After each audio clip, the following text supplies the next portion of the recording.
aí, que é uma certificadora, imagino eu, séria, etc e tal. Aí você vai comprar um produto X, certificado pela ISO XYD, né, pela fundação tal. Aí você tem o selo Aqua da Fundação Mazzolini, você tem o outro selo que é o LEED, que é do Green Building Council. Então, existem muitos selos para muitas aplicações, com muitas fundações, com muitos institutos, com muitos órgãos, com muitas certificadoras. Existe um órgão padronizando, olhando por tudo isso daí? Não, ainda não. No Brasil não existe. O que a gente tem é, por exemplo, o Inmetro, ele pode até te certificar como órgão certificador. Ele pode te dar ele pode te dar atestar a certificação, mas não existe um órgão que está regulamentando os selos de sustentabilidade ou os selos verdes. Normalmente os selos, os rótulos são dados por empresas privadas mesmo e que criam sua própria norma e começam a fazer o trabalho de rotulagem. O que o consumidor pode fazer quando ele se depara com rótulos é exatamente procurar, entrar na internet, colocar e ver o que esse rótulo quer dizer, o que ele o que ele avaliou durante o processo. Muitas vezes você vai se deparar com um rótulo que não existe. Como eu falei, às vezes é a própria empresa que está pondo um alto selo, e aí você acha que é alguém que está dizendo aquilo lá, mas não é, a própria empresa que está pondo. Outras vezes você vai se deparar com rótulos sérios, onde você tem, você pode questionar se você não tiver acesso às informações, mas normalmente você tem acesso às informações do que foi visto durante o processo. E aí, como eu falei, cada um vai olhar, a gente tem muito rótulo segmentado. Então você tem um rótulo que olha só para a questão da toxicidade, você tem um rótulo que olha só se o produto é orgânico ou não, aí você tem rótulos de qualidade mesmo, que só vai olhar a questão da qualidade, se o produto funciona ou não funciona. Você não acredita que isso gera uma certa confusão na cabeça do consumidor?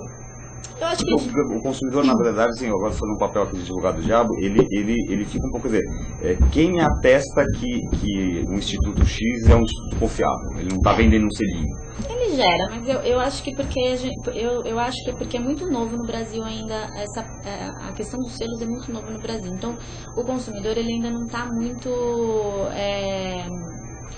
acostumado com essa... exatamente, porque você tem nos Estados Unidos, principalmente, e na Europa, você tem selos já muito consagrados.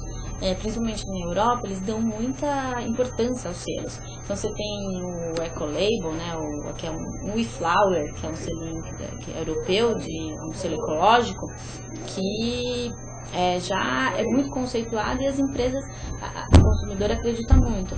Nos Estados Unidos você tem o Green Seal, por exemplo, também, que atesta também os produtos. Como eu falei, cada um olha para uma questão, mas também o consumidor americano também já está mais acostumado. Então acho que no Brasil, como é muito novo a questão dos selos, ainda demora um pouquinho. Por enquanto é uma questão de reputação ainda. É uma reputação desses institutos que eles vão granjeando ao longo do tempo. Exatamente, isso mesmo. Mas eu acho que a hora que o consumidor ele se acostumar, porque é a maneira mais fácil dele identificar se um produto é sustentável ou não. É claro que cada um dentro de um escopo de análise, mas é a maneira mais fácil dele identificar. Porque se ele tiver que fazer todo, por exemplo, o trabalho que a gente faz no Sustentável, por exemplo, vai ser demorado, ele tem que ter muito tempo ele pode fazer todos os questionamentos para a empresa, fabricante do produto. Se ele souber como fazer, ele pode fazer. Mas acontece que às vezes ele não sabe e às vezes toma muito tempo. Então, o rótulo ele vem para deixar mais fácil para o consumidor, a identificação dos produtos. Então, eu acho que com o tempo, quando as empresas criarem credibilidade, e o consumidor acreditar no que a empresa está falando, estou dizendo dos rótulos em si, quem atesta, eu acho que o caminho a melhor forma de identificação para o consumidor, se o produto é sustentável ou não, se é verde ou não, enfim, depende dos atributos de cada um. Muito bem, a gente está entrevistando hoje aqui a Bruna Masson, que é coordenadora do selo Sustentax. Caetano, as perguntas aí vão dar continuidade? Vamos lá, tem comentários. O Dr. Carlos trouxe uma informação aqui interessante, tem uma pergunta interessante também do Thiago. começando com os comentários do Dr. Carlos. Ele disse que o nosso aço é fundido com carvão vegetal, que é caro e poluente. Precisamos explorar melhor o nosso gás e baixar custos. Em todo o mundo, o gás custa $5, mas no Brasil custa 14. E a pergunta do Thiago, Bruna, é a seguinte: um empresário no Brasil mal consegue ser competitivo, gerar emprego e dar lucro com a carga tributária atual. Por conta dessa quantidade de tributos, as preocupações com o meio ambiente ficam em segundo plano? Eu acho que ainda assim, mas voltando ao que a gente falou, a sustentabilidade ela não é moda. Então ele tem que começar a olhar para essas questões. Não tem jeito, porque conforme o tempo for passando, mais e mais você vai ter consumidores te pedindo isso. É que nem aconteceu com as ISOs. Quando lançaram as ISOs. Quando lançaram a ISO 9001, a primeira 9001. E aí, no começo, só as grandes empresas tinham, né? As montadoras, né? Aí, o que elas começaram a fazer? Elas começaram a pedir para os fornecedores dela: eu só compro de você se você tiver ISO. E assim até hoje, né? Não é qualquer um. E aí a coisa começou aí. Então hoje, qualquer um, né? As empresas aí de pequeno, para médio, já começam a grande maioria já tem, né? As empresas grandes, mas as empresas um pouco menores, elas já estão buscando as ISOs, porque quem compra delas solicita isso para elas. Ela fala assim: eu só vou comprar de você se você tiver ISO, porque o seu concorrente tem. Então a mesma coisa vai acontecer com a questão da sustentabilidade. Não tem jeito. É difícil, é um caminho. É que assim, a gente está muito no começo, mas é o caminho. Então tem que ser pensado. Não tem outro jeito. Olha só, Gilberto, a Bruna comentou sobre modismos em alguns momentos aí durante a entrevista. Tem uma outra pergunta que eu acho que tem um pouco a ver com isso. O Souza disse: apesar de milhares de adeptos, a sustentabilidade também tem seu público contrário.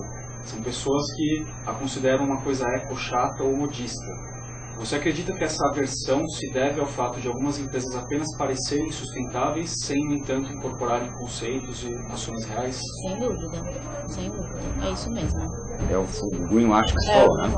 Porque o greenwash, por mais que o consumidor não saiba o que é greenwash, nunca ouviu falar sobre o termo, mas ele percebe, ele tem essa percepção. Quando ele vê um comercial que tem um monte de passarinho cantando no fundo, um monte de plantinha subindo, ele fala: tem alguma coisa errada.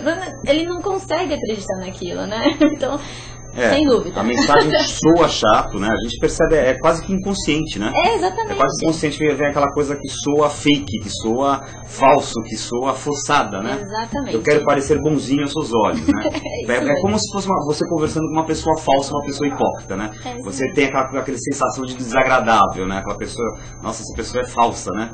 É a mesma coisa, né? Às vezes ele não sabe nem o que ele tá... Ele não sabe que né? Mas ele fala que é alguma coisa errada, né?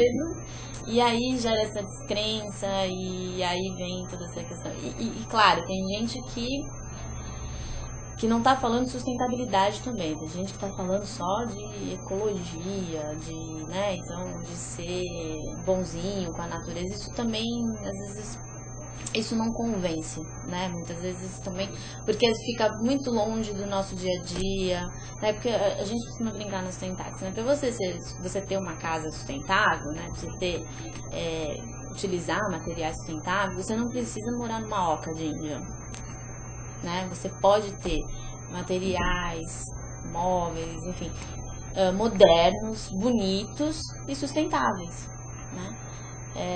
Mas tem muita gente que ainda acha que, e aí é um problema de conscientização mesmo, e do que as pessoas apresentam para esse consumidor, que para ser sustentável tem que morar numa oca, né? Então, e não é por aí.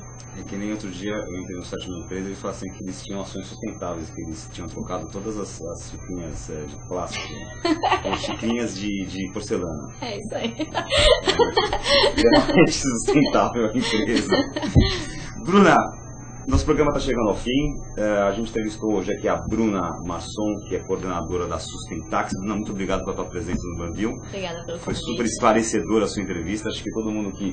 Eu saio daqui mais consciente, mais esclarecido. Tenho certeza que quem está nos assistindo ao vivo aqui, quem vai nos assistir depois aqui, sob demanda dos nossos canais que o Caetano vai anunciar aí, vai com certeza sair um consumidor mais esclarecido daqui. Obrigado. Legal. A gente tem só para no nosso site, selosustentax.com.br. Chama Selo Sustentax. Isso. Com X no final, Com né? X no final. selosustentax.com.br. A gente tem um link de produtos.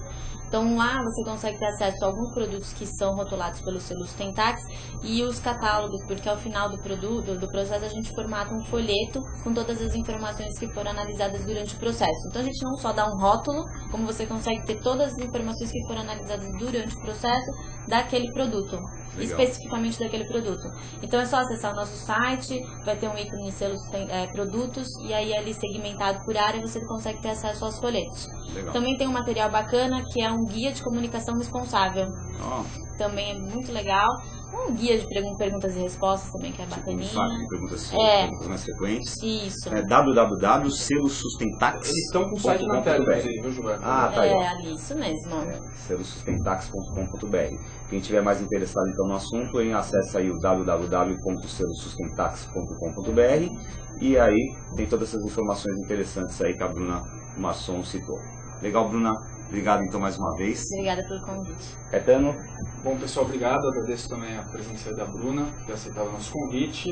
Agradeço o pessoal que participou do chat, participaram pelo Twitter também. Paulistano, Souza, o Thiago, o Dr. Carlos, o Adriano. Bom, essa entrevista que foi ao vivo aqui para vocês, durante essa semana já vai estar disponível no site da Urban Systems, que é www.urbansystems.com.br. Temos o nosso canal também no YouTube, que é youtube.com/urbansystems. E, repetindo aqui o Twitter para quem utiliza, @urban_systems. Por lá vocês recebem todas as informações, aí, as nossas newsletters com próximos convidados, os temas que a gente vai debater aqui no programa. E é isso, obrigado, até terça que vem. É isso aí, nós estamos aguardando você na próxima terça-feira, às 10 horas da manhã aqui, com mais uma edição ao vivo do Urbanville, com mais uma entrevista também aqui bem legal para vocês. Até lá.